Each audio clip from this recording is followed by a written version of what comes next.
కరుణాలయం నమామి భగవత్పాద శంకరం లోకశంకరం అపార కరుణా సింధుం జ్ఞానదం శాంతరూపిణం శ్రీ చంద్రశేఖర గురుం ప్రణమామి ముదాన్వహం సదాశివ సమారంభాం శంకరాచార్య మధ్యమాం అస్మదాచార్య పర్యంతాం వందే గురు పరంపరాం. గాయత్రీ వ్యాహృతి సంధ్యా ద్విజబృంద నిషేవిత అంటారు. లలితా సహస్రనామంలో చెప్తారు మీరు. అలా గాయత్రి అనుష్ఠానం చేస్తున్నవారు, వ్యాహృతులు చెప్పేవారు, సంధ్యావందనం చేస్తున్నవారు, ద్విజ బృందము వేద పండితులు అందరూ కూడా ఈ సంధ్యా సమయంలో మీరందరూ కూడా చాలా సమయంగా ప్రదోష సమయం నుంచి బాగా వేద పారాయణం, బాగా వేద స్వస్తి చెప్పారు. అన్ని వేదాల వాళ్ళు వచ్చారు. ఇక్కడ వచ్చి అందరి తరఫున వేద స్వస్తి జరగడం జరిగింది. ప్రజలు కూడా సాయంకాలం నుంచి ఈ మంచి కార్యక్రమం కోసం ప్రతీక్ష చేస్తూ అందరూ కూర్చున్నారు. ఏలాపురి ద్వాదశ జ్యోతిర్లింగ స్తోత్రంలో ఏలాపురి రమ్య శివాదయేస్మిన్ అంటారు. ఈ ఏలాపురి వేరైనా అది వేరైనా ఏలాపురి అనే పేరు జ్యోతిర్లింగంలో కూడా వచ్చింది. అది ఒక గొప్ప విశేషం. ద్వాదశ జ్యోతిర్లింగ స్తోత్రంలో శంకరాచార్యులు ఈ కృష్ణేశ్వర్ అనే ఊరు గురించి చెప్తూ ఏలాపురి రమ్య శివాలయేస్మిన్ అంటారు. మహారాష్ట్రలో అలా ఉంది. ఈ ఏలాపురి అనేది మైలాపూర్ సంస్కృత కళాశాల లాగా ఈ ఏలాపురి సంస్కృత కళాశాల కూడా అనేక సంస్కృత పండితుల్ని లోకసేవ కోసము అందించిన గొప్ప సంస్థ ఈ ఏలాపురి సంస్కృత విద్యాలయం అనేది.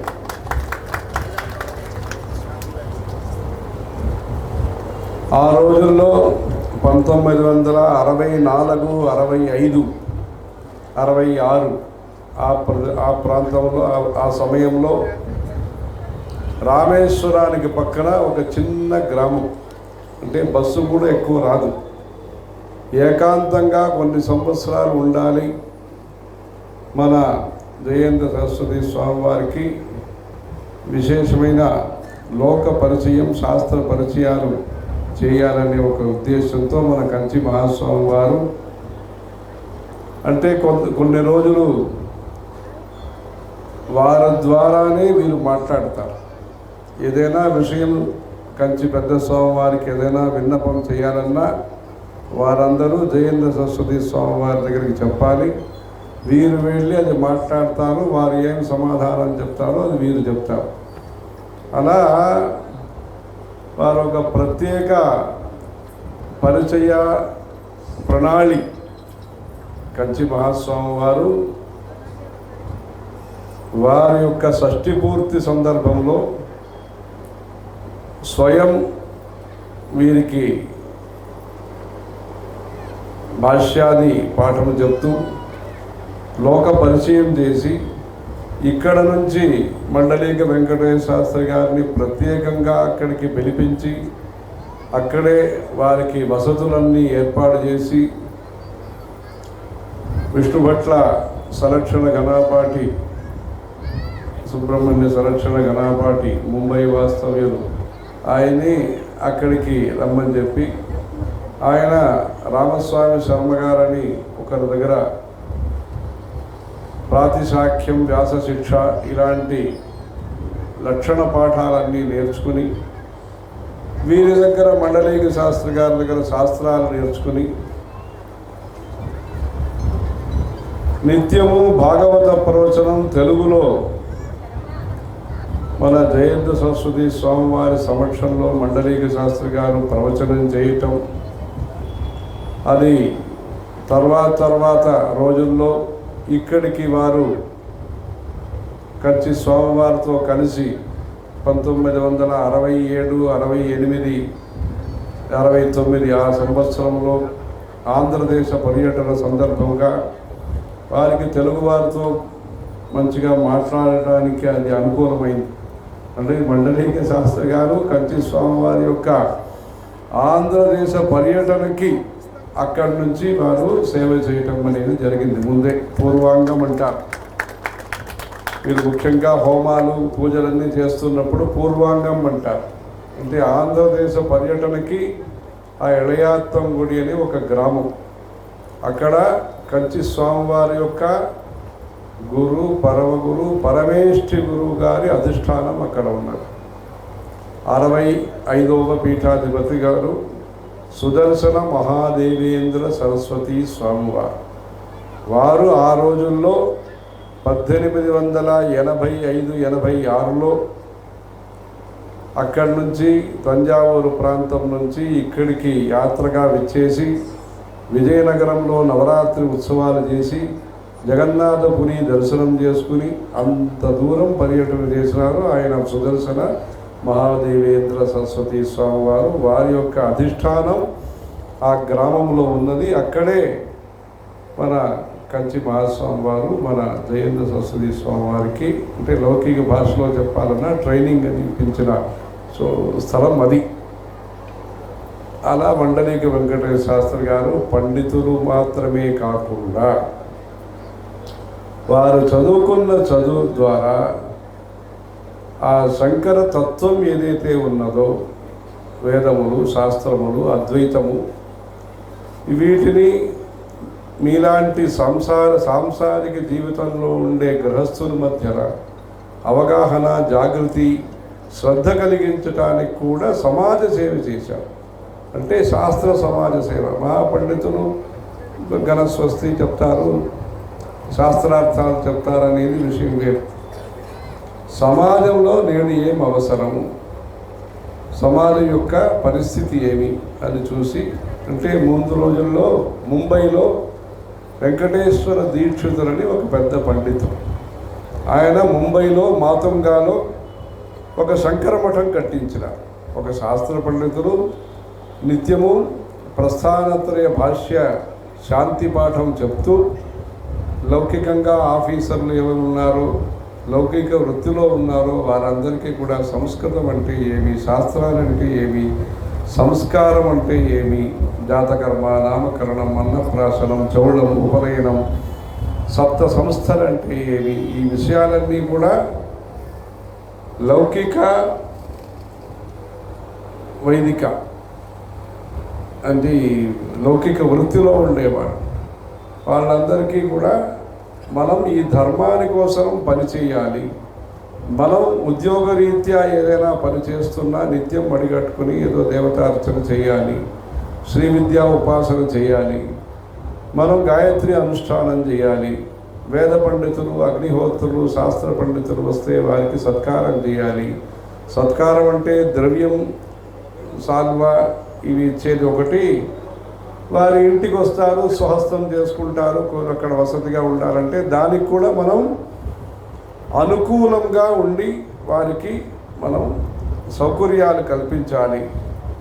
మనం శాస్త్రాన్ని పూర్తిగా ఆచరించకపోయినా, అంటే ఆచరించటం వీలు కాకపోయినా, ఎవరైతే ఆచరిస్తున్నారో వారికి అనుకూలంగా ఉండి ఒక వైదిక సంఘాన్ని, ఒక శాస్త్రీయమైన సంఘాన్ని మనం ఈ లోకక్షేమార్థం మనం ఏర్పాటు చేయాలనే తాపత్రయంతో మన స్వామివారిని ఇక్కడికి తీసుకొచ్చి మండలిక వెంకటేశ్వర శాస్త్రి గారు, ఇంకా కుప్ప లక్ష్మణావధాని స్వామివారు, వీళ్ళందరూ కూడా ఒక మంచి వైదిక శాస్త్ర బృందం వారు ఇక్కడికి స్వామివారిని మీరు ఇక్కడ పర్యటన చేయాలి, ఇక్కడ తీర్థ ప్రసాదాలు ఇవ్వాలి, ఇక్కడ ప్రవచనం చెప్పాలి, మంచి మాటలు చెప్పాలని వీరి యొక్క ప్రయత్నం చేత, వీరి యొక్క విజ్ఞాపనం కోరిక కారణం చేత స్వామివారు 3 చాతుర్మాస్యాలు ఇక్కడ చేయటం జరిగింది ఆంధ్రదేశంలో.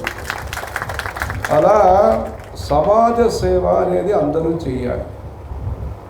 వారు ఏ వృత్తిలో ఉన్నారు, ఏమి పదవిలో ఉన్నారు, ఏ పదవిలో ఉంటేనో ఆ విషయాని కోసం వాళ్ళు సమాజ సేవ చేయాలి. ఎవరో దాతలు ఉంటారంటే వాళ్ళు సత్రాలు కడతారు, ఇది చాలా ఫ్యాన్ ఆఫ్ చేయడం. దాతలు ఉంటే వాళ్ళు సత్రాలు కడతారు, ఇంకెవరైనా రాజుగా ఉంటే రోడ్డు వేస్తారు, వాళ్ళు ఏదో భవనాలు నిర్మాణం చేస్తారు. ఈ వేదశాస్త్రం చదువుకున్న వాళ్ళు వేదశాస్త్ర నమ్మకం ప్రజల మధ్యలో కలిగించడానికి అక్కడక్కడికి వెళ్ళి బందర్ ఈ మచిలీపట్నంలో శంకరమఠంలో ఈ ఎల్ఐసి పనిచేస్తున్న వాళ్ళ మధ్యలో సూర్య నమస్కారం ఇవన్నీ నేర్పించి సంధ్యావందనం నేర్పించి, అంటే నేను చేస్తున్నాను కదా 3 కాలం అగ్నిహోత్రం చేస్తున్నాను అనేది ఉంటుంది వేరు. అందరికీ కూడా స్వధర్మ స్వాధ్యాయ ప్రచారం, శ్రేయాను స్వధర్మో విగుణ పరధర్మ స్వనుష్ఠితాత్, స్వధర్మే నిధనం శ్రేయ పరధర్మో భయావహ అని స్వధర్మం గురించి యజ్ఞోపవీతం అంటే ఏమి, తిలకధారణం అంటే ఏమి, కాలు కడుకోవటం అంటే ఏమి, పాద ప్రక్షాళనం అంటే ఏమి, అంటే హిందువుల్లో గుడి మాత్రం మిగిలింది కానీ ఇంకా ఆచారాలు విచారాలు తగ్గిపోయినాయి. గుడి ఎవరో కట్టించారు, రాజు కాకతీయ కృష్ణదేవరాయ ఎవరో కట్టించారు, రాజరాజ చోళ, ఇంక మన వాళ్ళు కూడా కొత్తగా గుళ్ళు కట్టేస్తున్నారు అని ఉంది. దానికి పూజారి ఎక్కడ, పూజారికి వేతనం ఎక్కడ, సన్మానం ఎక్కడ, వాడికి పెళ్లి కావాలంటే అమ్మాయి ఎక్కడ, అంటే మనం గుడిలు కట్టేసినాము. మనం కట్టామో లేదో మన పూర్వీకులు కట్టారు. ఆ గుడిని జరపంచడానికి శాస్త్రీయ ప్రకారంగా ఆ గుడిలు మంచి ధూపదీప నైవేద్యం జరిగి ఆ దోషం జరపని దోషం మనకు సంభవించకుండా, ఇప్పుడు ఒక ఆయన హిందీ ఆయన ఒక గుడి ఏదో పీఠం తీసుకోండి అన్నారు, కొందరు అలా ఇస్తున్నారు. ఆయన చెప్పిన కారణం ఏమంటే, మేము గుడి కట్టేసినాము, 100 సంవత్సరమైనా కనీసం మేము చూసుకోకపోతే మాకు దోషం వస్తుందేమో, అందుకని ఎవరి చేతికి ఇవ్వాలి. అంటే ఏదో ఒక శ్రద్ధ అనుకోండి, భయం అనుకోండి, ఏదైనా అనుకోండి, మొత్తానికి కాపాడాలి, పరిరక్షణ చేయాలి. ఉత్పాదనం చేయటం అనేది ఒకటి, గుడిలో నిర్మాణం చేయటం అనేది ఒకటి, నిర్వహణం చేయటం అనేది ఒకటి. అందుకని శాస్త్ర ప్రజ్ఞ, శాస్త్ర విశ్వాసం కలగడానికి వీరందరూ కూడా ఈ రోజుల్లో సోషల్ సర్వీస్ అంటారు, సామాజిక సేవ, స్వచ్ఛంద సంస్థ అంటారు.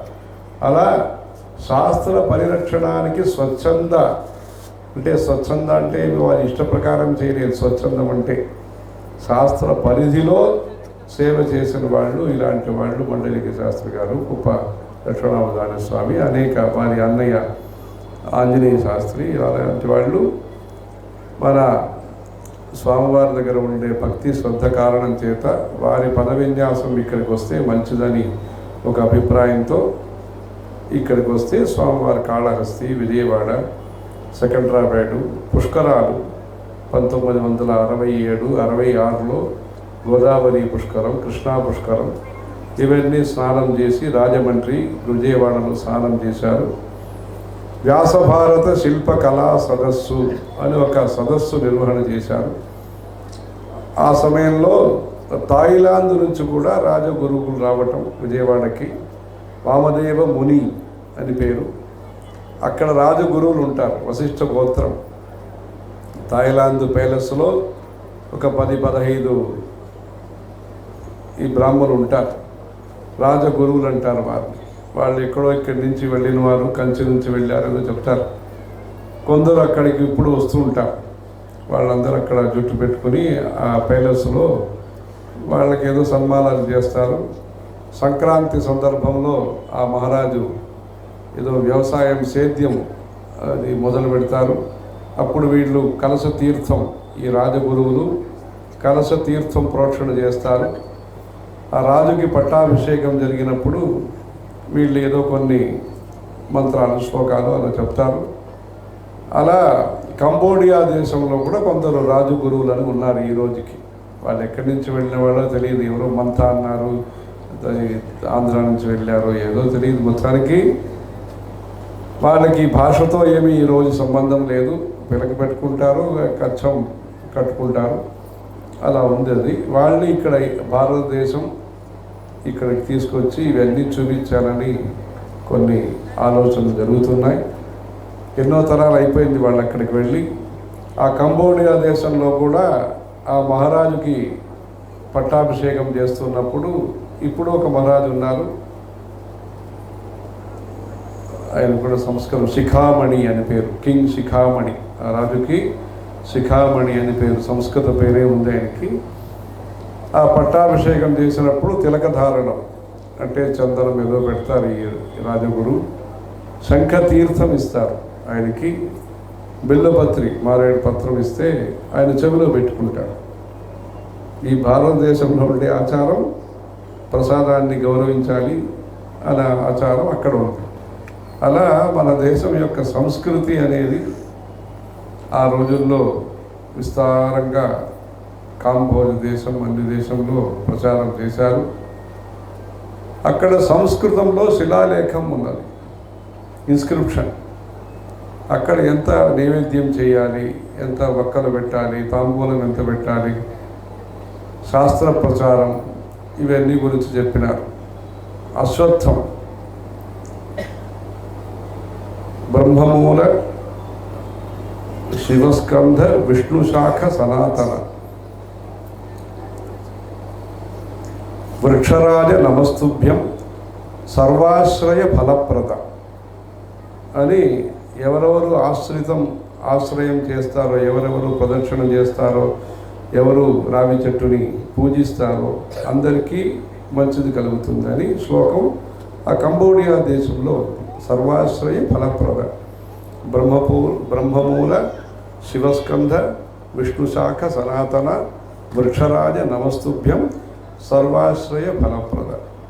అలా ఈ రావి చెట్టుని కొట్టకూడదు అని అక్కడ ఉంది. అంటే ఏనుగు చేత కానీ, లేదు జీవం చేత కానీ, ఇలా గాలి చేత కానీ, నిప్పు చేత కానీ, ఇదేని చేత, ఈ పరశు కోడారి చేత కానీ ఈ చెట్టుకి ఇబ్బంది కలిగించకుండా ఉండాలి, దాన్ని కాపాడాలి అని చెప్తున్నారు.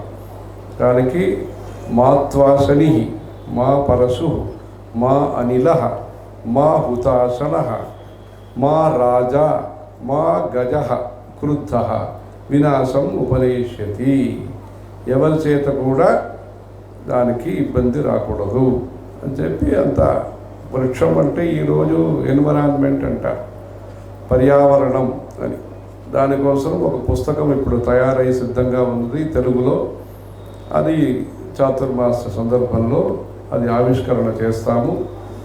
ఈ గ్రామంలో, ప్రతి గ్రామంలో కూడా 5 చెట్లు పెట్టాలి, పంచవటి అనేది ఉండాలి అని ఉంది. దాంట్లో ఏమేమి చెట్లు ఎలా పెడితే విశేషమని ఉన్నది, పురాణంలో ఉన్నది. అది పురాణంలో ఉండే విషయాలు, శాస్త్రంలో ఉండే విషయాలు, వేదంలో చెప్పబడిన మంత్రార్థాలన్నీ కూడా సులభమైన భాషలో ప్రజలకి తెలిసేటట్టుగా, అవగాహన వచ్చేటట్టుగా మనం కార్యక్రమాలు చేయాలి.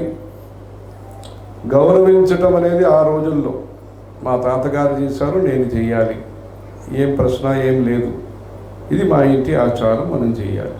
ఈరోజు అలా ఆలోచనలు లేదు కనుక ఎందుకు చేయాలో అది కూడా చెప్పాలి. ఇంకొక కారణం, ఈ రోజుల్లో చేస్తే బాగా ఘనంగా చేసేవాళ్ళు ఉన్నారు. ఇప్పుడు వేద సభ ఇంత పెద్దగా చేశారు అంటే శ్రద్ధ కారణం. స్వామివారు వచ్చినారు, పీఠ పూజ జరిగింది, తీర్థం తీసుకున్నాము, వారు వెళ్ళిపోతారు, మనం దర్శనం చేసుకున్నాము కాకుండా వచ్చిన సందర్భంలో ఇలా ఏర్పాట్లన్నీ చేయటం, అలా ఆసక్తి పెరిగింది, శక్తి పెరిగింది.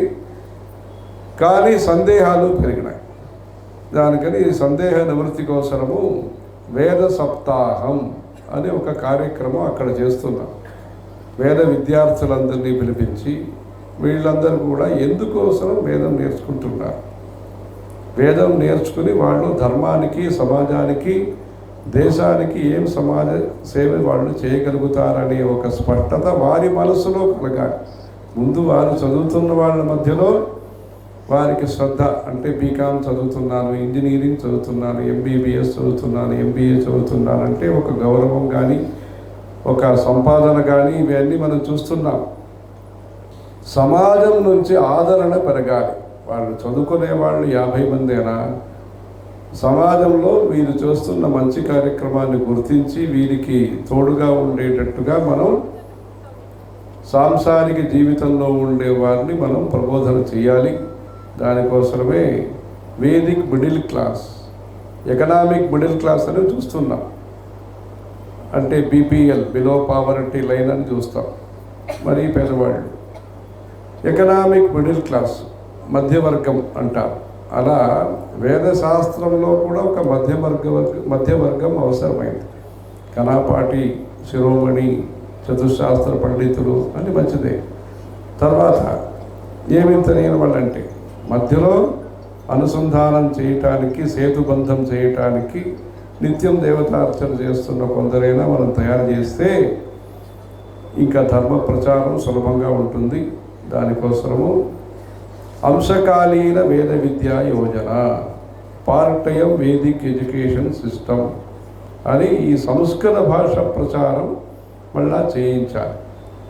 కొందరు విద్యాపీఠంలో చదువుకుంటారు, కొందరు కంచిలో చదువుతారు, ఎంఏ, పిహెచ్డి ఇవన్నీ చదువుతారు. కొందరు శిరోమణి చదువుతారు, కొందరు గురుకుల వాసం చేస్తారు. ఆ గురువు గారి దగ్గర వెళ్ళి ఉదయమో సాయంత్రమో ఆయన ఎప్పుడు ఆయనకి సౌకర్యమైన సమయంలో వెళ్ళి కొందరు చదువుతారు. కానీ ఈ నాటకాంత వ్యుత్పత్తి పంచకావ్యామృతం అని ఒక ఆయన పుస్తకం ఇచ్చినారు. ఇక్కడ ఒక ఆయన ఏలూరులో, ఒక ఆయన ఇప్పుడు తెలుగులో పుస్తకం ఇచ్చారు. ఈ పంచకావ్యాలు చదివేది, అమరకోశం చదివేది, భగవద్గీత చదువుకునేది ఇక్కడ ఆయన ఒక ఆయన ఇచ్చినారు. అది పుస్తకం ఆవిష్కరణ చేయాలి చాతుర్మాస్యంలో అని చెప్పారు ఆయన.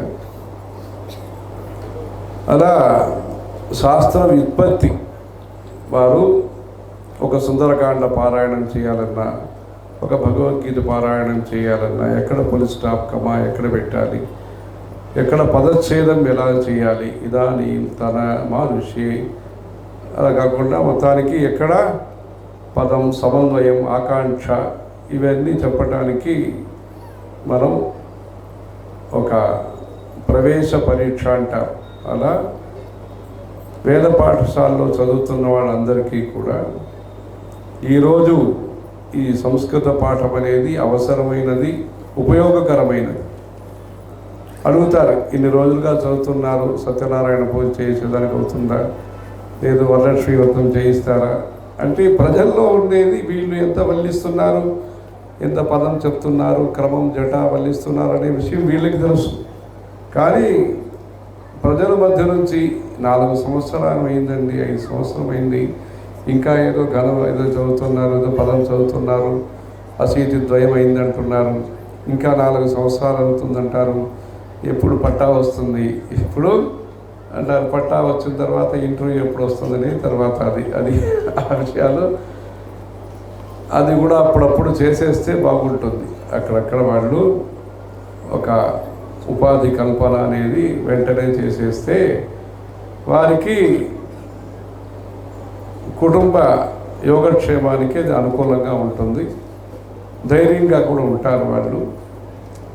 వారికి ఆన్ డ్యూటీ వేయించి పై చదువుకి పంపించాలి. అందుకే లేఖన యజ్ఞం అని ఇప్పుడు చేయిస్తున్నాం.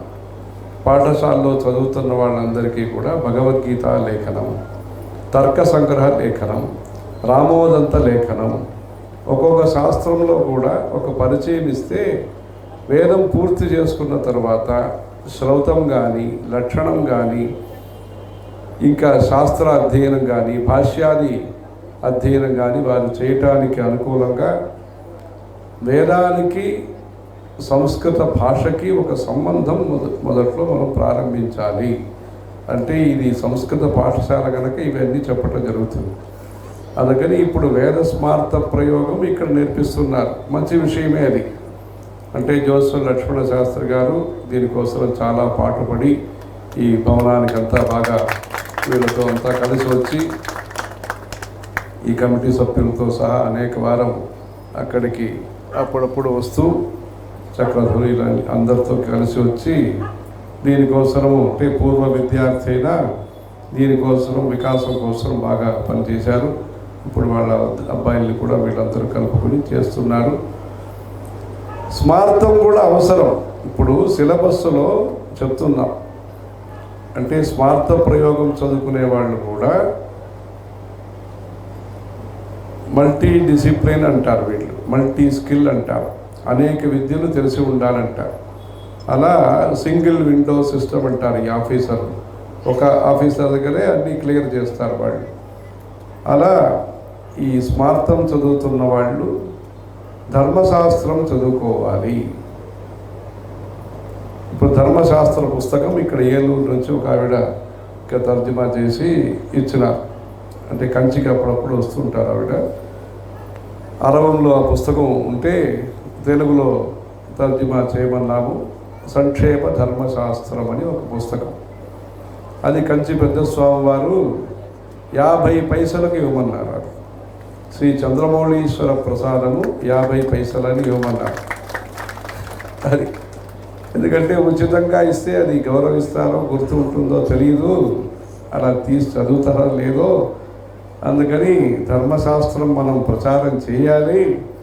అందుకని ఏదో ఒక దానికి వాల్యూ ఏదో పెట్టాలని చెప్పి ఊరిక ఉచితంగా ఇస్తే అది ఉచితంగా ఉండదు అని చెప్పి శ్రీ చంద్రమౌళీశ్వర ప్రసాదం 50 పైసలని ఎట్లా చేశారు. దాన్ని తెలుగులో కూడా అనువాదం చేయమని చెప్తే ఇక్కడ తెలుగులో అచ్చివేశారు, సంక్షేప ధర్మశాస్త్రం. అలా స్మార్త ప్రయోగం చదువుకున్న వాళ్ళకి జ్యోతిషము, వాస్తు, యోగా. అంటే యోగాని కూడా మనం వేదంతో కలపాలి. శంకరాచార్యులు చెప్తున్నారు, ఏతేన యోగ ప్రత్యుక్త అని బ్రహ్మసూత్రంలో. యోగ శాస్త్రం కూడా మనకు అనుకూలమైనదే. సిద్ధాంతపరంగా యోగ శాస్త్రం వాళ్ళు అద్వైతం అనే దాన్ని ఒప్పుకోకపోయినా, వాళ్ళ సిద్ధాంతం ఏదో ఉన్నా, అద్వైత సిద్ధాంతానికి ఏకాగ్ర మనస్సు అనేది అవసరం. ఆ చిత్తశుద్ధి కోసము ఏకాగ్ర ధ్యానం చేయాలి. ఆ ఏకాగ్రత ధ్యానంలో కుదరాలంటే యోగాభ్యాసం చేయాలి. దానికోసం యోగం కూడా మేము ఒప్పుకుంటాము అని చెప్పారు. అది యోగాన్ని ఒప్పుకుంటామంటే అని చెప్పేది ఎవరితోనూ మేము పేచి అంటారు ఇక్కడ, పేచేది మేము తగాదా పెట్టుకునేది లేదు. ఎవరితో ఎంత కలిసి పనిచేయటానికి సాధ్యం ఉన్నదో అంత చేస్తామని శంకరాచార్యులు చెప్పారు. ఏనతు అంశేన నా విరుద్ధైతే తేన తయోహో సావకాశత్వం ఇష్టమేవ అని చెప్పి ఈ అద్వైత తత్వ సంప్రదాయంలో ఉండేవాళ్ళు అందరితో కలిసి పనిచేయాలని వీళ్ళ యొక్క ఆలోచన ఉంటుంది. అంటే భేదాల్ని పెంచటం కాదు, శాస్త్రీయమైన భేదం ఉంటుంది, కానీ వ్యావహారిక భేదాన్ని తగ్గించడానికే అద్వైత సంప్రదాయం ప్రయత్నిస్తుంది. శాస్త్రీయంగా ఉండే భేదాలు ఎన్నో ఉన్నాయి. ఈయన ఆశ్వలాయనం, ఈయన కాత్యాయనం, ఈయన ఆపస్తంభం, ఈయన బోధాయనము, ఈయన ద్రాహ్యాయనము, ఈయన ఈ ఫలానా సూత్రకారులు, కాశ్మీరీ పండితులు ఉన్నారు. వారు లౌగాక్షి అనే గృహ్య సూత్రాన్ని వాళ్ళు అనుసరణ చేస్తారు. లౌగాక్షి మహర్షి కృష్ణ యజుర్వేదం, వారు బ్లాక్ యజుర్వేద అని రాసినారు వాళ్ళ పుస్తకంలో. కృష్ణ యజుర్వేదము కఠశాఖ, కఠశాఖ అనే సంప్రదాయం వారది. ఇంకొకరు కొందరు సామవేదం, కాశ్మీరీ పండిట్స్, వారు గోబిల మహర్షి వారు చెప్పిన విధానంగా వారి ఇంటిలో ఉపనయనం, వివాహం ఇత్యాది చేస్తారు. కొందరు లౌగాక్షి, కొందరు గోబిల మహర్షి. ఆ పుస్తకాలన్నీ అచ్చివేయించినాం, మళ్ళా పునర్ముద్రణ చేయించినాం.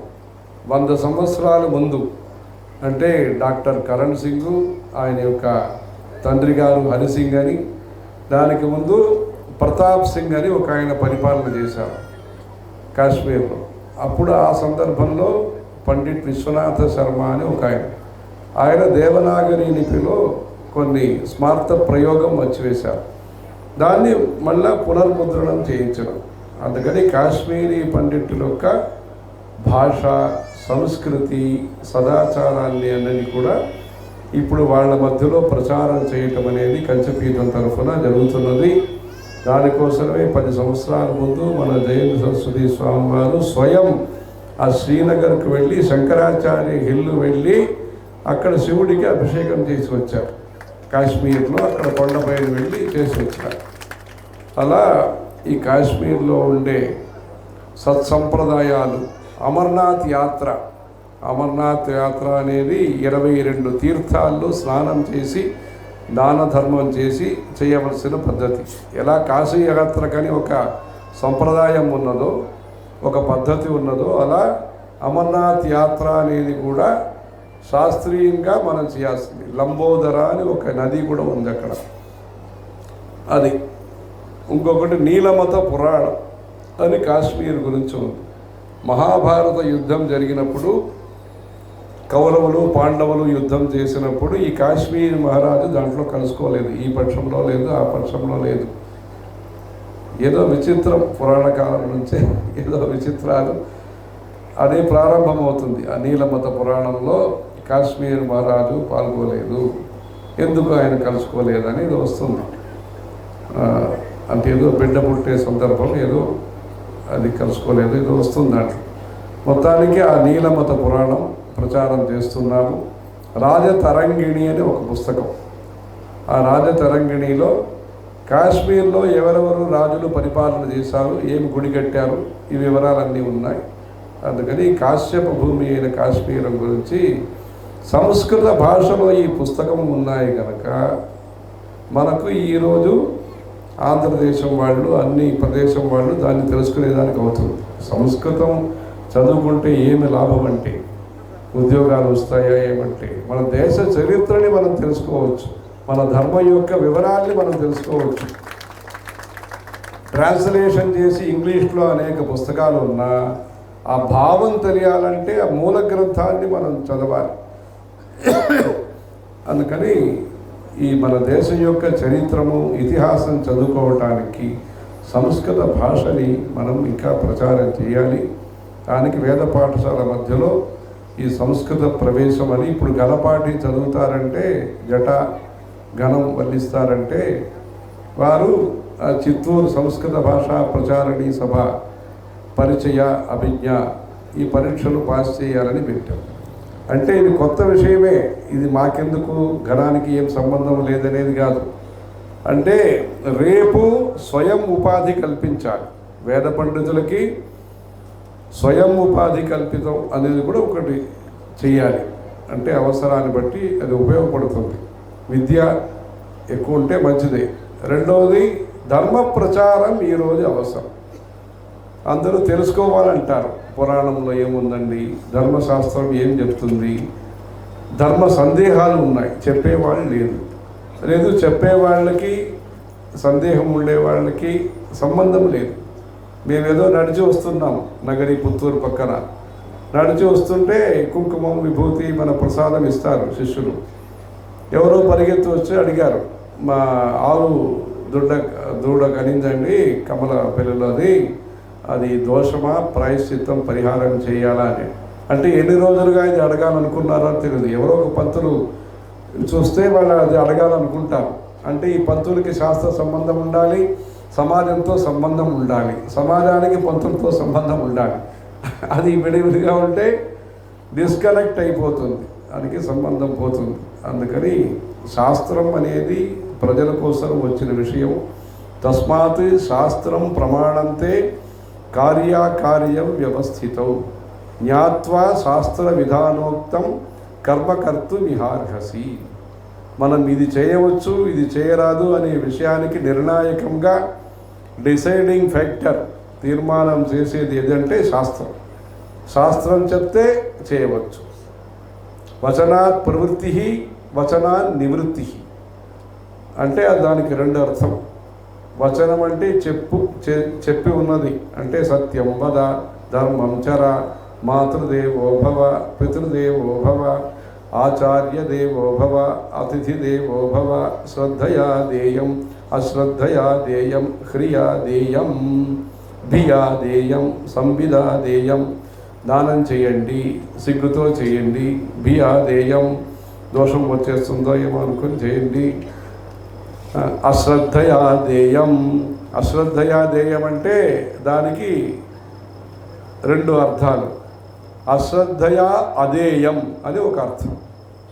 దానం ఇస్తే శ్రద్ధగా ఇవ్వండి, నమ్మకంతో ఇవ్వండి, ప్రియంతో ఇవ్వండి.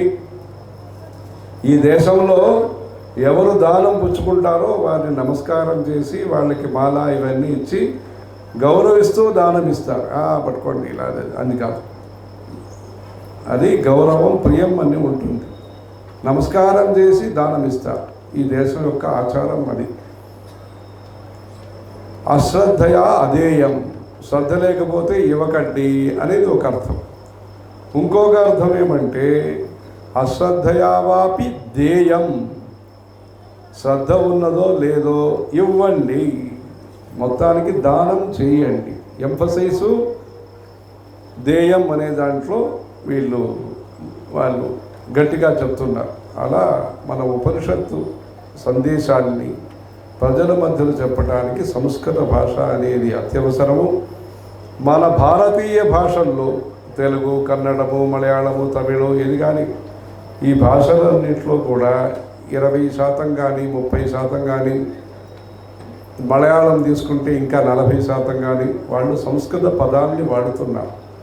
అందుకని ప్రదేశ భాషల్ని గౌరవించాలని మనం తలుచుకున్నా సంస్కృత భాషని మనం ప్రచారం చేయాలి. కాశ్మీర్ నుంచి కన్యాకుమారి వరకు మన భారతీయ భాషల్ని ప్రచారం చేయాలంటే సంస్కృతం మనకు అవసరం. మూడవది సంస్కృతి, మన యొక్క కల్చర్ ఏది ఉన్నదో దాన్ని తెలుసుకోవాలంటే ఒకసారి ఆయన హైదరాబాదులో మన అటల్ బిహారీ వాజ్పేయి గారు మన జేఎన్ సరస్వతి స్వామి వారిని దర్శనం చేయడానికి వచ్చారు. వస్తే అప్పుడు భవిష్య ప్రధానమంత్రిజీ అయ్యి అన్నారు స్వామివారు. చెప్తే ఆయన చెప్పాడు వచనే కా దరిద్రత అన్నారు. ఆయన సంస్కృతం పదం పాడారు. ఆయన హైదరాబాద్లో ఆయన మొదటిసారి ప్రధాని అయ్యే ముందు 2 వారం ప్రధాని అయినారు. అప్పుడు ఆయన దర్శనానికి వస్తే ఎలక్షన్ టైంలో స్వామి ఇట్లా చెప్పారు. ఆయన మొదలుకి వచనే కా దరిద్రత, ఆశీర్వచనంలో ఏం తక్కువ పెట్టకండి, బాగా గట్టిగా చేయండి అని. అంటే సంస్కృతం ఎక్కడ అందరూ కూడా వాడుతున్నారనే విషయానికి చెప్తున్నారు.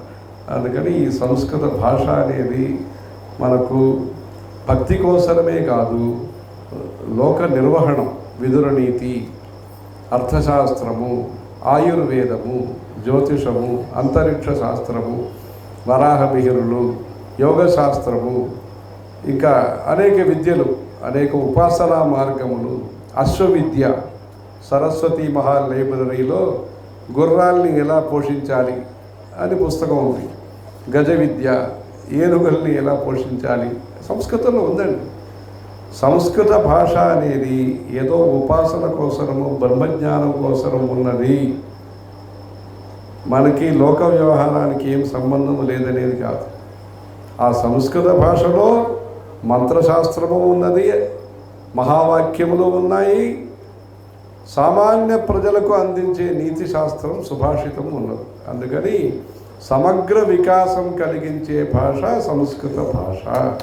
అందుకోసం మనం ఈ సంస్కృత భాషని డొమువులు, ప్రథమా విభక్తి అలాంటివి చెప్పి వర్ణనామ కంటే పట్టి ఏం చెప్తారో మీరు అదన్నీ చెప్పిస్తూ రామహరామం రామాహ అక్కడి నుంచి ప్రారంభించి మనం ఈ సంస్కృత భాషని అందరి మధ్యలో ఎవరికి ఎంత అవసరమో అంత చెప్పి షడంగం శిక్షా, వ్యాకరణం, ఛంద, నిరుక్తం, జ్యోతిషం తథా కల్పశ్చేతి షడంగాని అయ్యవుడు రెలికి ఏవో అయ్యవో హయ వరటు నడు జమం జబగడ్ అగసు కపై షసర్ ఇది మహేశ్వరాని సూత్రాణి అని డమరునాదం నుంచి నటరాజస్వామి ఆయన నర్తనం చేసినప్పుడు ఉద్భవించిన ఈ శబ్దశాస్త్రము, ఈ వ్యాకరణము, ఈ శబ్దశాస్త్రాన్ని అంటే సాఫ్ట్వేర్ వాళ్ళందరూ కూడా ఆశ్చర్యపడేటట్టుగా ఈ అష్టాధ్యాయి ఉన్నది. ఈ అష్టాధ్యాయి అనే ఆ వ్యాకరణ సూత్రాలు ఒక భాషకి అంత గౌరవాన్ని ఇస్తుంది. అంటే ఏకమాత్ర లాఘవేన పుత్రోత్సవం మన్యంతే వైయాకరణ. అంటే ఎక్కువ మాట్లాడటం అనేది కాదు. మన సంస్కృత భాష వ్యాకరణంలో ఎక్కువ మాట్లాడటం, ఎక్కువ పదాలు చెప్పడం అనేది కాదు. ఒక అక్షరం కూడా గొప్పది. అలాంటి ఉచ్చారణానికి గౌరవం ఉంది. స్వరం మారిపోతే ఇంద్రశత్రు వర్ధస్వ అనే చోట్లో స్వరం మారిపోతే అర్థం మారిపోతుంది. దానికి స్వరం ముఖ్యము, అక్షరం ముఖ్యము. ఉచ్చారణ ముఖ్యం. ఇప్పుడు కూడా ఉత్తర దేశం వాళ్ళు ఈ దక్షిణ దేశంలో ఎవరైతే ఈ వేదస్వస్తి చెప్తారో వారందరూ కూడా మంచిగా చెప్తారు, స్పష్టంగా చెప్తున్నారు, మాకు బాగా నచ్చింది, వీరిని పిలిపించుకుంటామంటారు. అలా ఈ దక్షిణ దేశం యొక్క గౌరవం ఆ ఉచ్చారణంలో, ఉపాసనలో, మన ఉత్తమ సంప్రదాయంలో ఉన్నది. కానీ ఈ భాష కోసమే మనం ముఖ్యంగా ఈరోజు ఏలాపురి సంస్కృత కళాశాలలో సంస్కృత భాష వైశిష్ట్యాన్ని మనం అనుసంధానం చేసుకోవాలి. దాన్ని తెలుసుకుని ఎక్కడెక్కడ అవకాశం ఉంటుందో దీనన్నీ కూడా సంస్కృత భాషని మనం ప్రచారం చేస్తూ, వేద ప్రచారం అది బాగానే జరుగుతున్నది. అనేక వేద పాఠశాలలు ఇక్కడ కూడా ఈ ద్వారకా, తిరుమల, పోరంకి అనేక చోట్ల నుంచి వచ్చారు, వేద పండితులందరూ వచ్చారు. స్మార్త ప్రయోగం దానికోసం స్వామివారు 3 పరీక్షలు ఏర్పాటు చేశారు. 1942 సంవత్సరము వారు వేద ధర్మ శాస్త్ర పరిపాలన సభ అని ఒక ఏర్పాటు చేసి, అది ఇప్పుడు కూడా ఆంధ్రదేశంలో కూడా మనం ప్రచారం చేయిస్తున్నాము. దత్తాత్రేయ శర్మ అని ఒక ఆయన ఏర్పాటు చేసాము, ఆయన గంటి చూస్తున్నారు. అది ఉపనయన మంత్రార్థము, వివాహ మంత్రార్థము, అన్నప్రాసన మంత్రార్థము, ఆయుష్యహోమ మంత్రార్థము, సీమంత మంత్రార్థము, ఇవన్నీ చెప్తూ ఎందుకోసం ఇవి చేస్తున్నారు. ఆవహంతి హోమం అంటే ఏమి, ఈ వేద పాఠశాలకి విద్యార్థులు ఎక్కువ రావాలి. అమా ఎంత బ్రహ్మచారిణ స్వాహ ఆవిప్రమద అని చెప్పి ఈ బ్రహ్మచారులందరూ కూడా ఎక్కువ రావాలి. అంటే ధనాకర్షణం జనాకర్షణం అని ఆ రోజుల్లో శంకరాచార్యులు తిరుపతిలో చేయించినారని మనం ఐతిహ్యం ఉంటున్నాము. అలా వేద పాఠశాలకు కూడా శాస్త్రీయ పద్ధతిలో చదువుకోగలిగే విద్యార్థులు, మంచి కుటుంబ సభ్యత ఉండే వాళ్ళందరూ కూడా ఎక్కువ రావాలి అని దానికోసం ఈ ఆవహంతి హోమం అనేది ఇక్కడ స్మార్త ప్రయోగము వేద పాఠశాల వేద భవనంలో వెంకట్రామన గణపాఠ దగ్గర ఈ జోసఫ్ లక్ష్మణ శాస్త్రి గారి అబ్బాయిలందరూ కూడా బాగా చదువుకుని వచ్చి ఇక్కడ వీరితో మన కమిటీ సభ్యులతో కలిసి అంత సేవ చేస్తున్నారు. కమిటీ సభ్యులందరూ కూడా మంచిగా ఈ భవన నిర్మాణం అంటే ప్రాచీనమైనది శాస్త్రము, కానీ భవనం కొత్తది అవసరం కదా. శాస్త్రం ప్రాచీనమైన భవనం కొత్తది అవసరం. దానికోసం ఇక్కడ ఎండోమెంట్ డిపార్ట్మెంట్ నుంచి అధికారులు, ముఖ్యంగా జేఎస్సి ప్రసాద్ ఇలాంటి వాళ్ళందరూ కూడా సహకరించి 40 లక్షల రూపాయలు, అది కాకుండా ఇంకా 10 మొత్తం కలిపి 60 లక్షల రూపాయలతో విరాళంతో ఈ నూతన భవన నిర్మాణం చేసి ఇక్కడ చంద్రమౌళీశ్వర పీఠ పూజ కూడా ఈరోజు రేపు ఉదయమే 6-6:30కే మొదలవుతుంది. ఇక్కడ తీర్థప్రసాదం కూడా భక్తులకు ఇవ్వాలనే ఒక దృష్టితో రేపు ఉదయం శీఘ్రమే ఈ చంద్రమౌళీశ్వర స్వామి పూజ అభిషేకాలు ఉంటాయి. త్రికాల పూజ చేసుకుని ఇక్కడే కొన్ని శివాలయం, విష్ణువాలయం, అలా దేవాలయం, శంకర మఠం ఇవన్నీ సందర్శనం చేసుకుని ఇక్కడి నుంచి సామర్లకోటకి వెళ్తున్నాము. అక్కడి నుంచి పెద్దాపురము, కాకినాడలో చాతుర్మాస్య వ్రతం సంబంధంగా అక్కడికి 2 నెలలు అక్కడే ఉండి శాస్త్ర సభలన్నీ జరుగుతాయి. పంచాంగ సభ, అగ్నిహోత్ర సభ, ప్రాతిశాఖ్య సభ, అనేక సభలు అక్కడ జరగబోతున్నాయి. ఆ సందర్భంలో ఇక్కడ ఆంధ్రదేశానికి ధర్మ ప్రచారంలో అవసరమైన విషయాలన్నీ కూడా చర్చించి, ఇక్కడ ఈ ఆంధ్రదేశంలో చాలా పండితులు ఉన్నారు, భక్తి శ్రద్ధ కలిగిన భక్తులు ఉన్నారు. యోజకస్తత్ర దుర్లభ, ఇద్దరినీ కలిపే వాళ్ళు అవసరం. మీకు భక్తి ఉన్నది, వీరి దగ్గర పాండిత్యం ఉన్నది. ఈ పాండిత్యము భక్తి రెండు కలపడానికి ఏమి మనం ఏదైతే స్కీములు చేయాలో అది చేసి ధర్మో రక్షతి రక్షిత అనే విధంగా ధర్మాన్ని మనం పరిపాలన చేస్తూ ఈ ధర్మం యొక్క ఫలితంగా ఏదైతే పుణ్యం ఉన్నదో ఆ పుణ్యాన్ని అందరూ సంపాదించి కిం సంపాద్యం మనుజై అని శంకరాచార్యులు చెప్తూ విద్య, విత్తం, బలం, యశః పుణ్యం. 5 విషయాన్ని మీరు సంపాదించండి అన్నారు శంకరాచార్య. విద్య, మంచి చదువు కావాలి.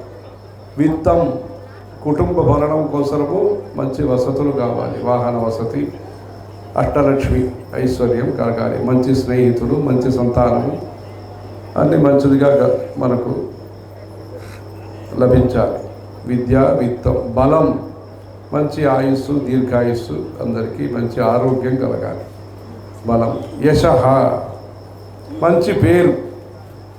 పుణ్యం, మనకి పుణ్యం అనేది అందరికీ రావాలి. పుణ్యం అనేది చిన్న చిన్న మంచి పనులు చేసినా వస్తుంది. ఇక్కడ ఏదో మామిడి ఆకు కట్టారనుకోండి తోరణం, మీకు పుణ్యం వస్తుంది. ముగ్గులు వేసినారా, పుణ్యం వస్తుంది. చంద్రమౌళీశ్వర స్వామి పూజలో శుద్ధి కార్యక్రమాల కోసం గోమయం తీసుకొస్తారా, మీకు పుణ్యం వస్తుంది. ప్రచారం చేస్తారా, 10 మాటలు ఇక్కడ మంచి జరుగుతుంది, సంస్కృత పాఠశాల చెప్తారా, పుణ్యం వస్తుంది. పూలు తీసుకొస్తారా, పుణ్యం వస్తుంది. ఆకులు తీసుకొస్తారా, మారేడు ఆకులు, బిల్వపత్రం, పుణ్యం వస్తుంది. మంచి మనస్తత్వం ఉండి యథాశక్తి మనం సేవ చేస్తే మనకు పుణ్యం అనేది వస్తుంది. ఆ పుణ్యం డిపాజిట్ అనేది 21 తరం వరకు వచ్చేదంతా అంత